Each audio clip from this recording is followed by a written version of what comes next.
آتے ہیں کہ واللہ جو مل جائے تیرے گل کا پسینہ، مانگے نہ پھر عطر کبھی چاہے دہن پھول، لب پھول زباں پھول زکن پھول بدن پھول، تنکا بھی ہمارا ہلائے تو نہیں ہلتا، تم چاہو تو ہو جائے ابھی کوہ مہن پھول، تم چاہو تو ہو جائے ابھی کوہ مہن پھول۔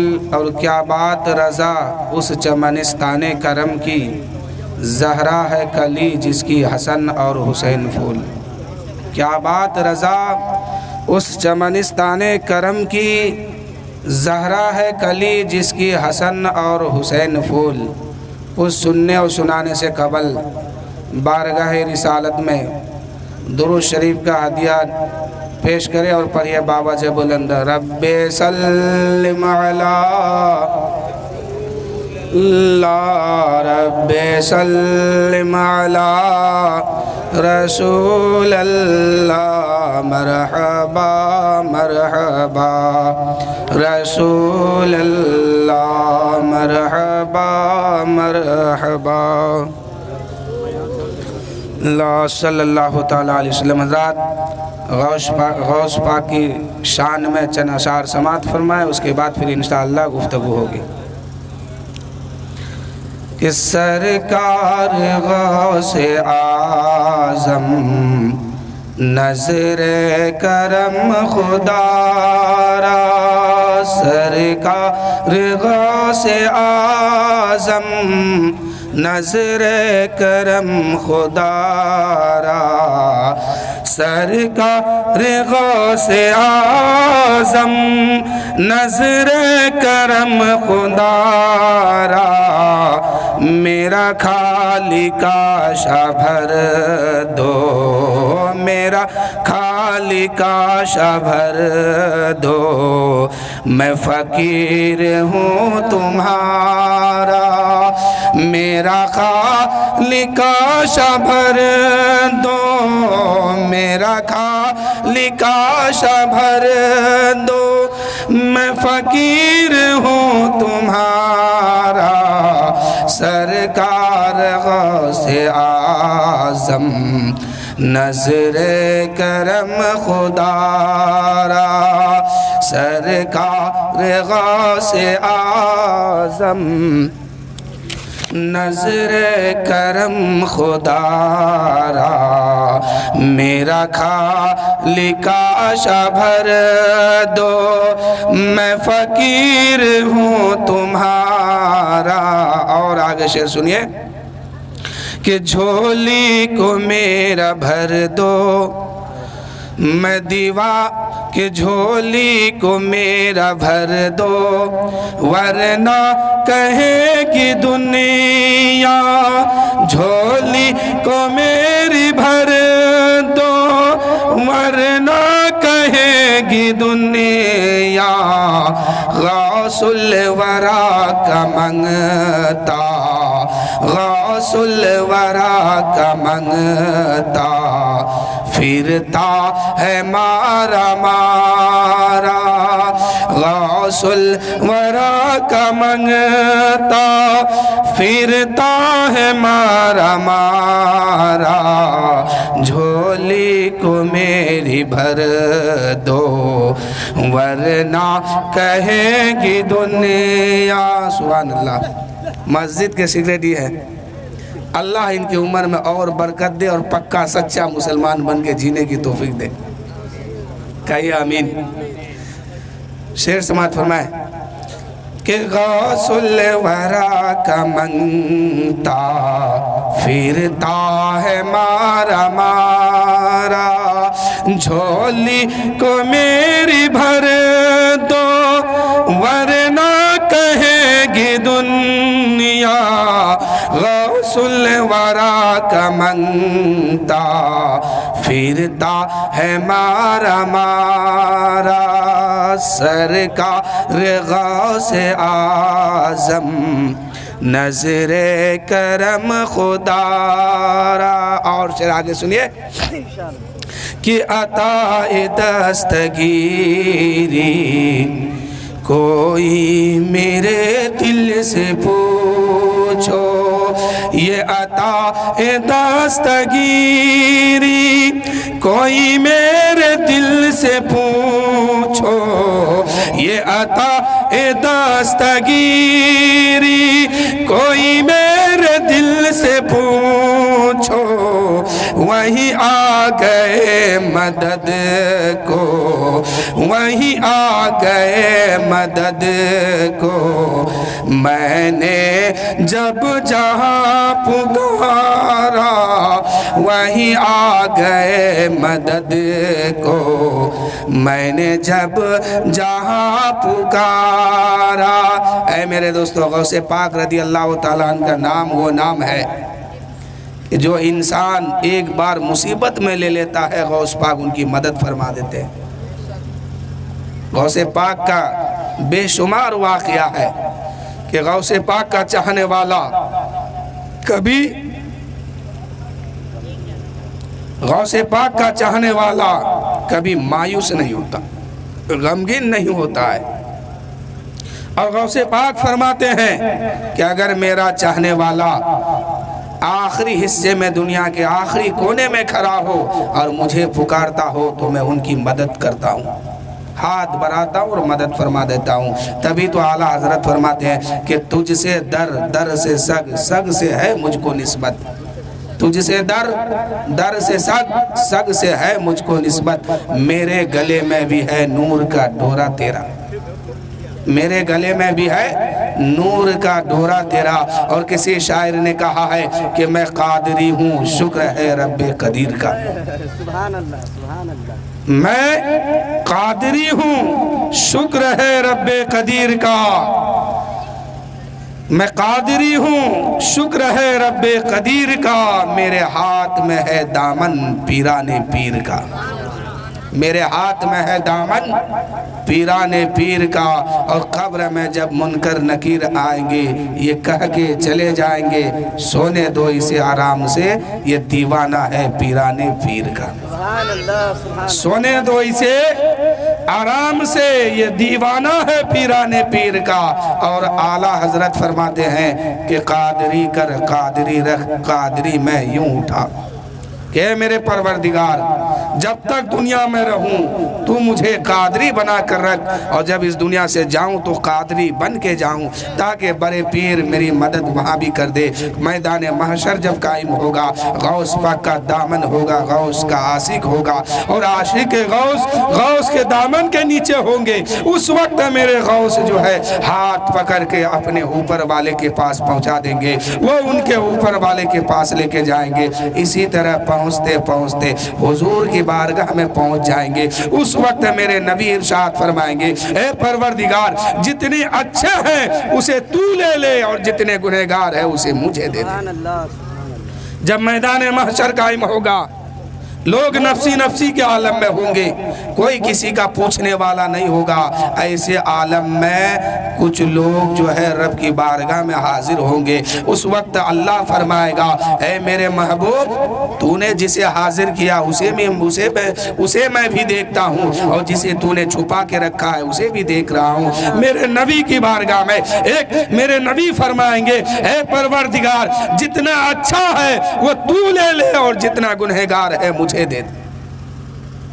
رب فرمائے گا اے میرے محبوب صدیق کو تو دے دیا، عمر کو پیش کر دیا، فاروق کو سامنے لا دیا، عثمان غنی کو سامنے بھیج دیا، علی کو سامنے بھیج دیا، لیکن گنہگار کہاں ہے؟ گنہگار کو بھیجو۔ اس وقت میرے آقا فرمائیں گے اے میرے پروردگار تو نے تو کہا تھا کہ اے محبوب تیرا آنے والا گھڑی جو ہے پچھلے گھڑی سے بہتر ہے، تو میں چاہتا ہوں کہ پروردگار جتنے نمازی تھے، حاجی تھے، غازی تھے، شہداء تھے، صدیق اکبر، فاروق اعظم، عثمان غنی، مولا علی اور صحابہ جو ہے اے پروردگار سب کو میں نے تیری بارگاہ میں بھیج دیا ہے، اس کا فیصلہ تو فرما دے، اور جو گنہگار ہے اس کو میں نے چادر کے نیچے چھپا لیا ہے، مولا اس چادر کے صدقے میں ان کی مغفرت فرما دے۔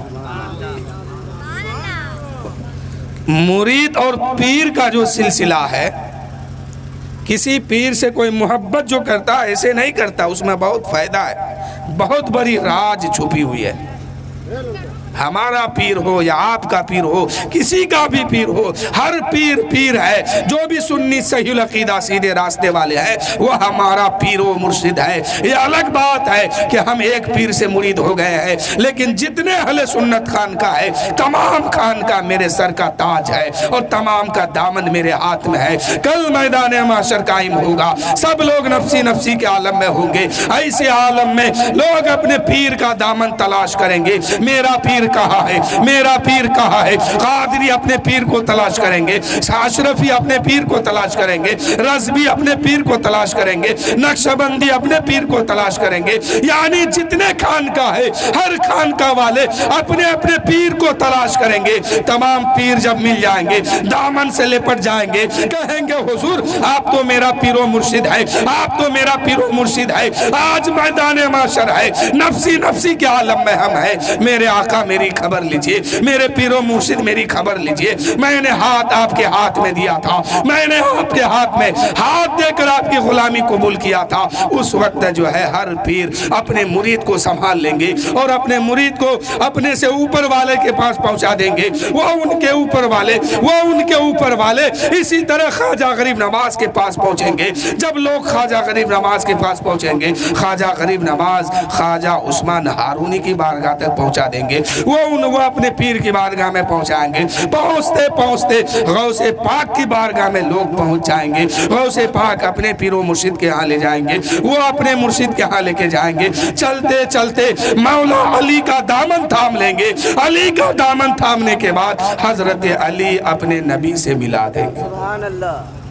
حضرت علی اپنے نبی سے ملا دیں گے اور نبی پاک صلی اللہ علیہ وسلم رحمت کی چادر میں اس کو ڈھانپ لیں گے اور میدان محشر میں رب کی بارگاہ میں جتنے اچھے لوگ ہوں گے سب کو پہنچا دیں گے، اور جتنے گنہگار بدکار ہوں گے اپنے دامن میں چھپا لیں گے اور کہیں گے مولا یہ گنہگار ہے، خاکی ہے، پاپی ہے، لیکن بندہ تیرا ہے، امتی میرا ہے۔ اے پروردگار آج میری امت کی مغفرت فرما دے، آج میری امت کی خطا معاف فرما دے، آج میری امت کی گناہ بخش دے۔ اللہ فرمائے گا اے محبوب جیسا تو چاہے گا ویسا فیصلہ ہوگا۔ سبحان اللہ۔ جب پلسرات کا حکم قرآن میں آیا، جبرائیل آیت لے کے آئے حضور کی بارگاہ میں اور جبرائیل کہنے لگے یا رسول اللہ ایک ایسا دن آئے گا جس کو میدان محشر کہتے ہیں، قیامت کا دن کہتے ہیں، اس دن پلسرات سے آپ کی امت کو گزرنا ہوگا۔ تمام نبی کی امت حضرت آدم سے لے کے اب تک، اب سے لے کے قیامت تک سب کے سب اس پل سے رات سے گزریں گے۔ کسی کا حال یہ ہوگا کہ پلک جھپکتے ہی پل پار کر جائیں گے۔ اس پل کی لمبائی کتنی ہے؟ 500 سال کا راستہ ہے۔ اگر ایک آدمی سفر کرنا چاہے تو 500 سال چلتے رہے تب اس پار سے اس پار جائے گا۔ اور اس پل کی چوڑائی کتنی بڑی ہے؟ ایک بال سے زیادہ باریک ہے، مہین ہے، ایک بال سے بھی زیادہ پتلا اور مہین ہے وہ پل۔ اور تیز کتنا ہے؟ تلوار کے دھاروں سے وہ تیز ہے، تلوار کے دھاروں سے بھی وہ زیادہ تیز ہے۔ جب جبرائیل امین اس آیت کو لے کے آئے اور محبوب کی بارگاہ میں پہنچا دیے، میرے محبوب صلی اللہ علیہ وسلم اس آیت کو پڑھے ہیں تو میرے محبوب رونے لگے اور روتے روتے مدینہ چھوڑ کر، اپنے گھر چھوڑ کر غار حرا میں چلے گئے۔ اب میرے نبی صلی اللہ علیہ وسلم غار حرا میں ہے، سر کو سجدے میں رکھ دیے ہیں۔ ادھر صحابہ پریشان ہے، ادھر نبی کے گھر والے پریشان ہے، ادھر نبی کے نواسے پریشان ہے، نبی کی بیٹی پریشان ہے کہ نہ جانے میرے نبی کہاں چلے گئے، میرے نبی کہاں چلے گئے۔ صحابہ الگ پریشان ہے، نبی کے گھر والے الگ پریشان ہے، سب تلاش کرنے لگے ہیں۔ ایک دن گزرتا ہے، 2 دن گزرتا ہے، تیسرا دن گزر چکا ہے، نبی کا پتہ نہیں چلا ہے کہ نبی کہاں ہے، میرے آقا کہاں ہے، میرے نبی کہاں ہے۔ اتنے میں ایک صحابی جنگل کے طرف چلے جاتے ہیں، ایک چرواہا ملتا ہے جو بکری چرا رہا تھا۔ میرے دوستو جب بکری چرا رہا تھا تو اس چرواہا سے ایک صحابی نے پوچھا کہ اے چرواہا تم نے ایک نورانی چہرے والے کو دیکھا ہے؟ ایک نورانی چہرے والے کو دیکھا ہے جن کی صورت دیکھ کے لوگ کلمہ پڑھتے ہیں، جن کی سیرت دیکھ کے لوگ کلمہ پڑھ لیتے ہیں، جن کی شکل و صورت دیکھ کر کے لوگ ایمان لاتے ہیں اور کلمہ پڑھ کے مسلمان ہو جاتے ہیں۔ ان کا چہرہ ایسا بلند ہے، ان کی صورت ایسی بلند ہے کہ آسمان کا چاند بھی پھیکا پڑ جاتا ہے۔ ایسے چہرے والے کو تم نے دیکھا ہے، ایسی صورت والے کو تم نے دیکھا ہے جن کے چہرے سے نور ٹپکتا ہے۔ اس چرواہا نے کہا اے لوگو، میں نے تو ایسی شکل و صورت والے انسان کو نہیں دیکھا ہے، لیکن ہاں ایک انسان اسی غار میں، اندر غار میں بیٹھا ہے اور رو رہا ہے۔ اتنے درد ہے اس کے رونے میں، اتنی درد کے ساتھ وہ روتے ہیں کہ میری بکریاں جو ہے 3 دن سے کھانا پینا چھوڑ دیا ہے، چرنا چھوڑ دیا ہے اور دوڑ دوڑ کے اسی پہاڑ کے طرف جاتی ہے۔ میں نے بھگا بھگا کے ادھر لاتا ہوں، پھر وہ بکریاں ادھر چلی جاتی ہے۔ اس صحابی نے کہا اے چرواہا، جو بکریاں اس غار کے طرف جا رہی ہے، مجھے پتہ مل گیا ہے کہ میرے ہی نبی ہوں گے اس غار میں، میرے ہی پیغمبر ہوں گے۔ جو بکریاں بھی محبت میرے نبی سے کرتی ہے۔ میرے دوستو، وہ صحابی جب گئے ہیں تو کیا دیکھتے ہیں کہ میرے محبوب صلی اللہ علیہ وسلم سر کو سجدے میں رکھے ہوئے، سر کو سجدے میں رکھے ہیں اور رب حبلی امتی، اپنی امت کے لیے فریاد کرتے ہیں اور کہتے ہیں اے پاک پروردگار، تو نے تو پل صراط کو قائم کر دیا ہے، پل صراط پر ہر انسان کو گزرنا پڑے گا۔ اے پروردگار، میری امت کی مغفرت فرما دے، آسانی کے ساتھ پل پار کرا دے۔ میرے نبی میں اپنی امت کی بخشش کے لیے دعا کرتے ہیں اور سر کو سجدے میں رکھے ہیں۔ صحابی پہنچتے ہیں، کہتے ہیں یا رسول اللہ، یا حبیب اللہ، آپ کے گھر والے پریشان ہیں، مکے میں مدینے میں صحابی پریشان ہے، یا رسول اللہ آپ سجدے سے سر کو اٹھائیے، اللہ آپ کی دعا کو قبول فرما لے گا، آپ گھر چلیے۔ میرے نبی فرماتے ہیں اے صحابی، جو میں جانتا ہوں تم نہیں جانتے ہو، جو میں دیکھتا ہوں تم نہیں دیکھتے ہو، ایک دن ایسا آئے گا کہ سب فنا ہو جائے گا، اس کے بعد وہ پل صراط قائم ہوگا، لوگ اس پر چلیں گے، لوگ اس کے اوپر پیر رکھیں گے، اس کی تیزی اتنی رفت، اس کی تیز اتنی دھار ہے کہ تلوار سے بھی زیادہ تیز ہے اور بال سے بھی زیادہ باریک ہے۔ اس پر چڑھ کے میری امت پار کرے گی اور جو لوگ پار ہو جائیں گے وہی جنتی ہوں گے۔ کچھ لوگ کا حال یہ ہوگا کہ پیر رکھے گا اور کٹ کے گر جائے گا، چاہے دنیا کا کوئی نشان ہو، حضرت آدم سے لے کے اب تک، اب سے لے کے تا قیامت تک جتنے لوگ آئے ہیں، کوئی بھی بچہ نہیں اس بھیڑ میں چھوٹے گا، سب کے سب وہاں پہ موجود ہوں گے اور سب کو اس پل پہ چڑھ کے پار کرنا ہے۔ جو لوگ پار ہو جائیں گے وہی جنت میں جائیں گے۔ سامنے جنت ہے اور نیچے دوزخ ہے، جو کٹ گیا وہ گر گیا، جو کٹ گیا اسی جہنم میں چلا گیا۔ کچھ لوگ پیر رکھیں گے، کٹ کے گر جائیں گے، کچھ لوگ پیر رکھیں گے، کچھ دور آگے چلیں گے، اس کے بعد کٹ کے گر جائیں گے، کچھ لوگ اور آگے جائیں گے، پھر کٹ کے گر جائیں گے۔ کچھ لوگوں کا حال یہ ہوگا کہ کچھ لوگ پل صراط پار کرنے ہی والے ہوں گے، ان قریب 2000 قدم کا فاصلہ ہوگا، سامنے جنت ہوگا، اس وقت وہ کٹ کے گر جائیں گے۔ کچھ لوگ کا حال یہ ہوگا کہ 1-2 قدم باقی رہے گا تو پیر کٹنا شروع ہوگا، پیر جب کٹ جائے گا وہ گھٹنے کے بل چلیں گے، گھٹنا بھی کٹے گا تو پیٹ کے بل چلیں گے، پیٹ بھی کٹ جائے گا منہ کے بل چلیں گے اور آخری قدم میں جا کے گر جائیں گے۔ اب کچھ لوگ ایسا ہوگا کہ پلک جھپکتے ہی پیر رکھا اور پل صراط پار کر گئے۔ میرے نبی فرماتے ہیں اے صحابی، جو میں دیکھتا ہوں تم نہیں دیکھتے ہو، جو میں جانتا ہوں تم نہیں جانتے ہو۔ صحابی رسول وہاں سے واپس آتے ہیں، مدینے میں آ کے خبر دیتے ہیں کہ نبی مل گیا ہے۔ میرے نبی صلی اللہ علیہ وسلم غار حرا میں ہے، سر کو سجدے میں رکھے ہوئے ہیں اور امت کی بخشش کے لیے فریاد کرتے ہیں رب سے۔ تمام صحابی وہاں سے دوڑتے ہوئے جاتے ہیں۔ جانے میں سب سے پہلا صحابی حضرت صدیق اکبر ہے، پھر حضرت عمر ہے، حضرت علی ہے، حضرت عثمان غنی ہے، ایک کے بعد دیگر تمام صحابی چلے گئے۔ تمام صحابی جا کے کہنے لگے یا رسول اللہ آپ سر کو سجدے سے اٹھائیے، اللہ تعالیٰ آپ کی دعا قبول فرمائے گا اور آپ کی امت کے لیے آسانی فرما دے گا، وہ پار ہو جائیں گے۔ میرے نبی سر کو سجدے سے نہیں اٹھاتے ہیں۔ اتنے میں حضرت سلمان فارسی نے فرمایا سلمان فارسی کہتے ہیں اے لوگو میرے نبی کو اگر اٹھانا ہے تو چلو مدینہ پھر واپس اور میرے نبی کی بیٹی کو خبر کرو، اگر وہ آ گئی اور وہ آ کے کہہ دے گی تو میرے نبی سر کو سجدے سے اٹھا لیں گے۔ لوگ وہاں گئے ہیں، اپنے اپنے گھر آ گئے ہیں، اپنی اہلیہ کو فاطمہ کے گھر بھیجا ہے اور جانے کے بعد فاطمہ کو اطلاع دیتی ہے۔ فاطمہ فرماتی ہے اے صحابہ میرے بابا جان کہاں ہے، میرے نبی کہاں ہے، میرے رسول کہاں ہے؟ صحابہ خبر دیتے ہیں کہ آپ کے بابا جان غار حرا میں ہے، آپ کے نبی غار حرا میں ہے، آپ چلیے، آپ اگر چلیں گے تو ہو سکتا ہے کہ نبی سجدے سے سر اٹھا دیں گے۔ اس وقت حضرت فاطمہ غار حرا میں تشریف لے گئی۔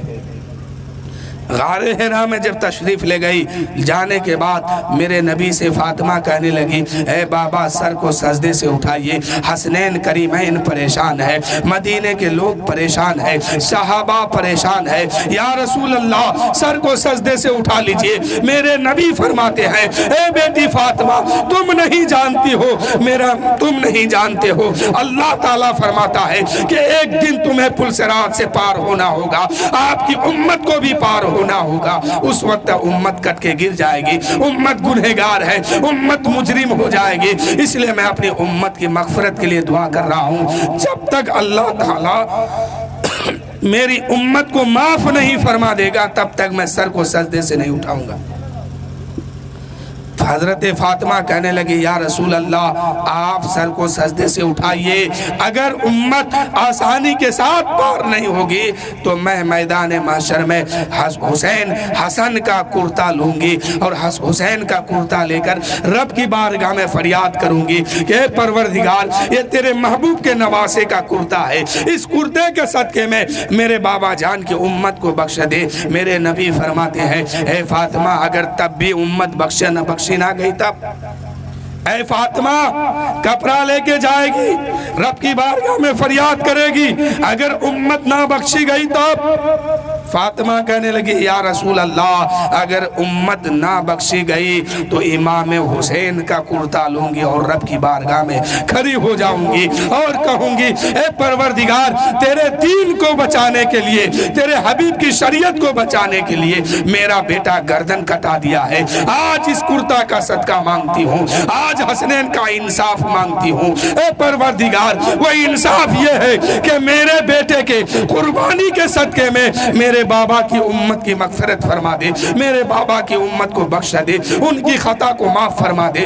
میرے حبیب فرماتے ہیں، میرے رسول فرماتے ہیں کہ اے فاطمہ وہ بڑا بے نیاز ہے، اگر تب بھی امت نہ بخشی گئی تب حضرت فاطمہ نے حضرت علی کو بلائی اب کہنے لگے اے علی جاؤ صدیق اکبر کو بلا کے لاؤ، عمر فاروق کو بلا کے لاؤ، عثمان غنی کو لے کے آؤ، حسن و حسین کو لے کے آؤ، تم بھی آؤ۔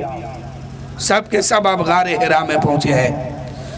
حضرت فاطمہ کہنے لگی اے علی سب کو ایک جگہ جمع ہو جاؤ۔ جب صحابی جمع ہو گئے، صدیق اکبر، حضرت عمر فاروق، حضرت عثمان غنی، حضرت مولا علی، حسن و حسین جب جمع ہو گئے، حضرت فاطمہ کہنے لگی اے صدیق اکبر میں آپ سے آج ایک وعدہ لینا چاہتی ہوں، کیا آپ وعدہ مجھ سے کریں گے؟ صدیق اکبر کہتے ہیں اے فاطمہ جو تو کہے گی میں مان لوں گا، میں آج ماننے کے لیے تیار ہوں، تو بول کے دیکھو میں ماننے کے لیے تیار ہوں۔ حضرت فاطمہ کہنے لگی اے صدیق اکبر آج وعدہ کرو جب میدان محشر قائم ہوگا، جس وقت امت کو بخشا جائے گا، جب تک میرے بابا کی امت میں جتنے بوڑھے ہیں وہ سب کے سب جنت میں نہیں چلے جائیں گے تب تک تمہیں نہیں جانا ہے، وعدہ کر لو۔ صدیق اکبر کہتے ہیں اے فاطمہ آج وعدہ میں کرتا ہوں کہ جب تک میرے نبی کی امت میں سب بوڑھا جنت میں نہیں چلے جائیں گے تب تک میں بھی جنت میں نہیں جاؤں گا، تب تک میں بھی جنت کے اندر قدم نہیں رکھوں گا۔ صدیق اکبر کہتے ہیں اے فاطمہ جب تک میرے نبی کی امت میں سب کے سب بوڑھا بخشا نہیں جائے گا تب تک میں جنت کے اندر قدم نہیں رکھوں گا۔ اتنے میں عمر فاروق سے حضرت فاطمہ کہنے لگی اے عمر آپ بھی تیار ہو جائیے، آپ بھی وعدہ کر لیجئے۔ حضرت عمر کہنے لگتے ہیں اے فاطمہ جب تک میرے نبی کی امت بخشے نہیں جائیں گے تب تک میں بھی جنت میں نہیں جاؤں گا۔ اتنے میں حضرت علی کھڑے ہو جاتے ہیں۔ حضرت علی کہتے ہیں اے فاطمہ جتنے جوان ہیں سب کے سب تک جتنے جوان ہیں میرے نبی کی امت میں جب تک وہ لوگ جنت میں نہیں چلے جائیں گے میں بھی جنت میں نہیں جاؤں گا۔ اتنے میں حسن و حسین آ گئے۔ حسن و حسین کہنے لگے اے میری ماں فاطمہ اگر جب تک جس وقت امت بخشا جائے گا جب تک میرے نانا کی امت میں کوئی بچہ جنت سے باہر رہ جائے گا اور تب تک میں جنت میں نہیں جاؤں گا جب تک کہ سب کے سب بچے بخشا نہیں جائے گا۔ اتنے میں حضرت فاطمہ کہنے لگی اے بابا جان جب آپ کی امت کی مغفرت ہوگی جب تک آپ کی امت میں تمام عورتوں کی مغفرت نہیں ہوتی ہے تب تک میں جنت میں نہیں جاؤں گی۔ میرے نبی فرماتے ہیں اے فاطمہ تو نہیں جانتی ہے وہ رب پروردگار ہے وہ بڑا بے نیاز ہے، اگر امت تب بھی نہ بخشی گئی تب کیا کرو گے؟ امت تب بھی نہ بخشی گئی تب کیا کرو گے؟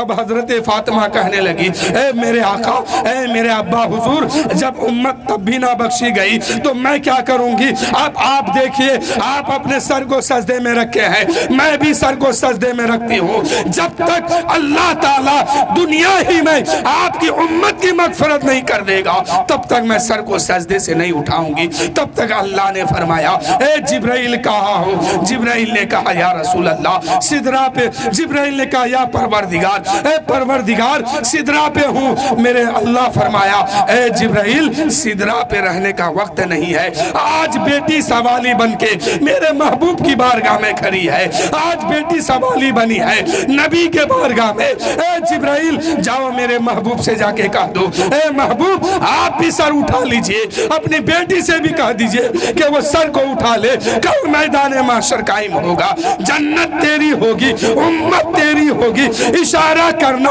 تیرا کام، مغفرت کرنا میرا کام۔ اے محبوب سر کو سجدے سے اٹھا لیجئے، کل جنت بھی تیری ہوگی، امت بھی تیری ہوگی، اشارہ کرنا تیرا کام، جنت دینا میرا کام۔ میرے دوستو کل میدان محشر جب قائم ہوگا بڑا خطرناک دن ہوگا۔ اگر اس وقت ہم لوگوں کو دیکھا نہ گیا کوئی گنتی نہیں ہوا ہم لوگوں کا نیکوکار میں تب کیا حال ہوگا؟ جب پلسرات کا حکم آیا تو نبیوں کا سلطان نبیوں کا سردار رونے لگے، تو جب نبیوں کا سردار رونے لگے اپنی امت کو دیکھ کر کے تو ہم امت ہیں، ہمیں بھی چاہیے کہ اس پلسرات سے بچے کیسے، اس عذاب سے کیسے بچے۔ پار تو ہونا ہے، سوار تو اس پہ ہونا ہے، لیکن عمل ایسا کر کے جائیں کہ پلک جھپکتے ہی اس پلسرات کو پار کر جائیں۔ حضرت امام محمد رحمت اللہ علیہ خواب دیکھتے ہیں کہ ان کے گاؤں کا ایک آدمی رات میں جنت میں ٹہل رہا ہے۔ خواب کون دیکھتے ہیں؟ اپنے وقت کا بہت بڑے امام ہے جن کا نام امام محمد ہے۔ انہوں نے خواب دیکھا کیا کہ رات میں جنت پہنچے ہیں تو جنت میں میرے گاؤں کا ایک آدمی ٹہل رہا ہے۔ امام محمد نے اس کو دوڑایا، دوڑتے دوڑتے اس کو پکڑا اور پکڑنے کے بعد فرمایا اے شخص تو گنہگار ہے، نماز نہیں پڑھتا، روزہ بھی نہیں رکھتا، تو یہ جنت تجھے کیسے ملی؟ اے شخص تو گنہگار ہے، نماز نہیں پڑھتا ہے، لیکن جنت میں کیسے ٹہلتے ہو؟ اس نے کہا حضور دنیا میں میں نے ایک عالم دین کی خدمت کیا تھا، ایک عالم دین کی عزت کیا تھا۔ دنیا میں ایک عالم دین کی ایک مرتبہ صرف عزت کیا تھا، اس عزت کرنے سے اللہ نے مجھے جنت دے دیا۔ اب اس کے بعد صبح سویرا ہوا، آنکھ کھلی، نیند ٹوٹی۔ حضرت امام محمد تو اس کو پہچانتے تھے کیونکہ ایک ہی گاؤں کا رہنے والا ہے، تو حضرت امام محمد جو ہے فجر کی نماز پڑھنے کے بعد پورا دن اس کو تلاش کرنے لگے کہ وہ شخص کہاں ہے۔ ڈھونڈتے ڈھونڈتے شام کے وقت ملا ہے، ہاتھ پکڑا ہے اور کہا کہ کل تم کو میں نے جنت میں دیکھا ہے۔ تو اس نے کہا حضور میں نے بھی آپ کو دیکھا ہے۔ امام محمد نے فرمایا اے شخص کل تمہیں میں نے جنت میں دیکھا تھا، اس نے کہا حضور میں نے بھی آپ کو دیکھا تھا جنت میں۔ تو اس نے کہا حضرت امام محمد فرماتے ہیں اے شخص بتانا تو کس وجہ سے جنت میں گیا؟ تو اس نے کہا کہ حضور وہ تو میں نے جنت ہی میں بتا دیا تھا۔ دیکھیں خواب دیکھتے ہیں امام محمد اور بیان بھی کرتے ہیں امام محمد، اور جواب دیتے ہیں کون؟ وہ آدمی جو خواب میں جو جنت میں ٹہل رہا تھا، کہہ رہا ہے کہ حضور میں نے تو جواب جنت ہی میں دے دیا تھا۔ اب حضرت امام محمد نے اس کا ہاتھ پکڑ لیا اور کہا کہ بتانا کیسے خدمت کیا تھا، کیسے عزت کیا تھا، کیا کیا تھا، بتانا۔ اس نے رونے لگا اور کہا حضور میں نے ایک عالم دین کو دیکھا، نہر جبیدہ میں وضو فرما رہے تھے۔ جیسے ہی وضو بنانے کے لیے بیٹھے، اس کے دائیں جانب میں نے وضو بنانے کے لیے بیٹھا تو میں نے کیا دیکھا کہ پانی جو ہے دائیں طرف سے بہ کر کے بائیں کو جا رہا تھا۔ میں دائیں بیٹھا تھا، وہ عالم دین بائیں بیٹھا تھا۔ میرے دل نے گوارا نہیں کیا، اس لیے کہ میں نے سنا تھا، کبھی تقریروں میں، کبھی میلادوں میں یا کتابوں میں پڑھا تھا یا سنا تھا کہ عالم دین جب کوئی انسان گنہگار وضو بنانے کے لیے بیٹھتے ہیں، وضو کا پانی جو ہی اس کے ہاتھ سے نیچے گرتا ہے تو اس کے گناہ کا قطرہ بھی جھڑ جاتا ہے۔ جو ہی ہاتھ میں پانی لیتا ہے، جس جگہ وہ پانی لگاتا ہے اس جگہ کا گناہ بھی جھڑ جاتا ہے۔ تو میں نے سوچا کہ امام ادھر میرا امام ہے، ادھر میرا عالم دین ہے، ادھر میں وضو بنانے کے لیے بیٹھا ہوں، جو ہی میں وضو بناؤں گا پانی گرے گا اس امام کے طرف جائے گا۔ اس لیے میں نے سوچا کہ امام ہے وہ، اب ان کے ہاتھ، وہ جب وضو بنانے کے لیے بیٹھیں گے، وہ جب وضو کریں گے تو ان کے ہاتھ سے گناہ نہیں بلکہ تقدس کا نور جھلکے گا، تقدس کا نور ٹپکے گا۔ اس لیے میں نے وہاں سے اٹھا اور ان کے بائیں جانب جا کے بیٹھ گیا، ان کے نور کا صدقہ لینے کے لیے۔ تقدس کا نور ان کے چہرے سے ٹپک رہا تھا، تقدس کا نور اس کے ہاتھ سے ٹپک رہا تھا۔ وہ دائیں بیٹھ گئے، میں بائیں آ کے بیٹھ گیا۔ دونوں جب وضو بنا لیے، جب اللہ نے اس ادا کو دیکھا ہے تو پسند فرما لیا ہے، اس کے بدلے میں مجھے جنت عطا کر دیا۔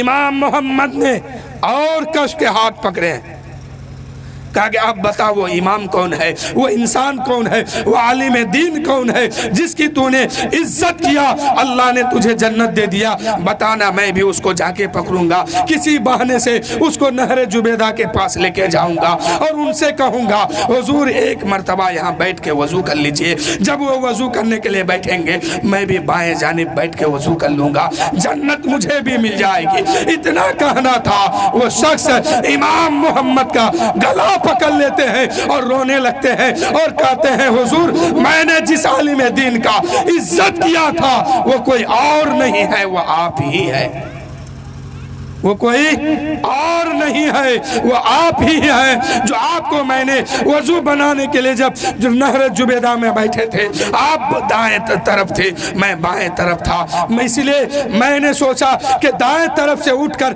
بائیں طرف بیٹھ جاؤں۔ یہ ادا اللہ کو اتنا پسند آ گیا کہ اللہ نے مجھے جنت دے دیا۔ تو میرے دوستو، ایک عالم دین کا اگر کوئی عزت دل سے کرتا ہے تو اللہ تعالیٰ اسے جنت عطا فرما دیتا ہے۔ ایک مرتبہ میرے نبی صلی اللہ علیہ وسلم ارشاد فرماتے ہیں اے لوگو کھانا کھاؤ تو بسم اللہ پڑھ کے، اور جب سونے جاؤ رات کو تو دروازے کو آہستہ آہستہ بسم اللہ پڑھتے ہوئے بند کر دو۔ صحابی رسول نے عرض کی یا رسول اللہ دروازہ کو جب ہم، یہ میرے نبی فرماتے ہیں کہ دروازے کو آہستہ بسم اللہ پڑھتے ہوئے بند کر دو، اس کے بعد صبح جب گھر سے نکلو تو پھر بسم اللہ پڑھ کے نکلو۔ صحابہ نے عرض کی یا رسول اللہ یا حبیب اللہ نظر کرم فرمائیے آقا، اے میرے آقا ہم بسم اللہ پڑھ کے دروازے کو بند کریں گے تو فائدہ کیا ہوگا؟